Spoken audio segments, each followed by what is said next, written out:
A mother and her son were driving down the highway, when suddenly an unknown object shattered the windshield, just as the two were wondering what had happened.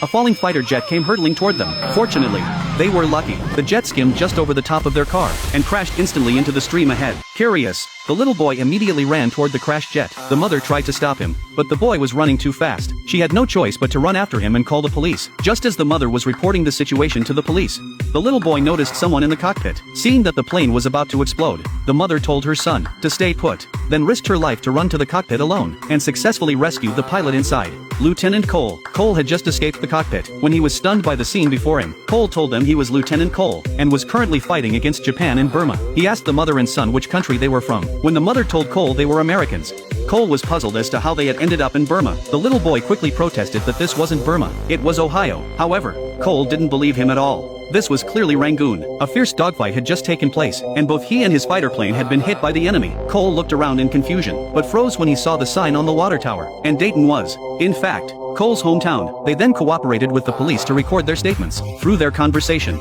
it was revealed that the woman was actually the little boy's stepmother, while Cole had been locked up in a hospital as a mental patient. The kind-hearted little boy pretended to be thirsty and went to buy water, but secretly slipped into the pilot's hospital room. He sincerely asked the pilot about Cole's background, and even told him about the police's plan to secretly detain him. Upon hearing this, the pilot was both furious and agitated. He grabbed the boy by the collar, which frightened the boy. To apologize, Cole gave the boy a piece of chocolate, and said that before every mission, his wife would give him chocolate as a good luck charm. Just as they were becoming friends, the police arrived to take Pilot Cole away. Seeing this, Cole quickly blocked the door, and frantically told the boy that Sheriff Simon was his close friend, who could verify his identity. After saying this, Pilot Cole let go of the door, and was injected with a sedative by a doctor. He could only pin his hopes on the boy. On the way home, the boy repeatedly begged his stepmother to go find Sheriff Simon, whom the pilot had mentioned. But how could his stepmother possibly believe such nonsense? The boy produced the discontinued chocolate bar, and she immediately turned the car around and headed for the police station. Before long, mother and son arrived at the station, but the officer on duty told them there was no Sheriff Simon on the force. Just as the stepmother was talking to the officer,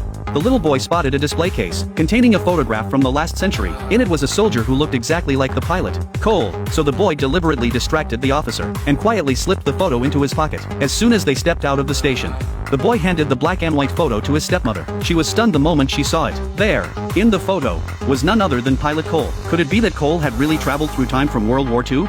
Meanwhile, a mysterious organization received word. They rushed to the scene immediately to investigate, cordoned off a 10-mile radius, and evacuated the residents within the area. The commander then took out a scanner, attempting to search for clues within the rift in the sky, but the female agents said they had already conducted research. The answer lay not in the rift, but in the pilot himself. However, just as the female agent arrived at the hospital, Pilot Cole woke up from anesthesia, and spotted the female agent and her team through the window. Cole concluded they were after him. Determined to return home to see his beloved wife, he secretly changed his clothes and slipped out of the hospital. He then tried to steal a car, but cars were no longer what they used to be in the last century. The moment he touched it, a shrill alarm sounded. The noise immediately alerted the agents upstairs. The female agent called her team to rush to the parking lot. Just as the situation grew critical, an old-fashioned motorcycle pulled up. Just as the female agent arrived at the parking lot, Cole snatched the motorcycle and sped off. At the intersection, Cole encountered the mother and son once again. The boy was thrilled to see Pilot Cole again.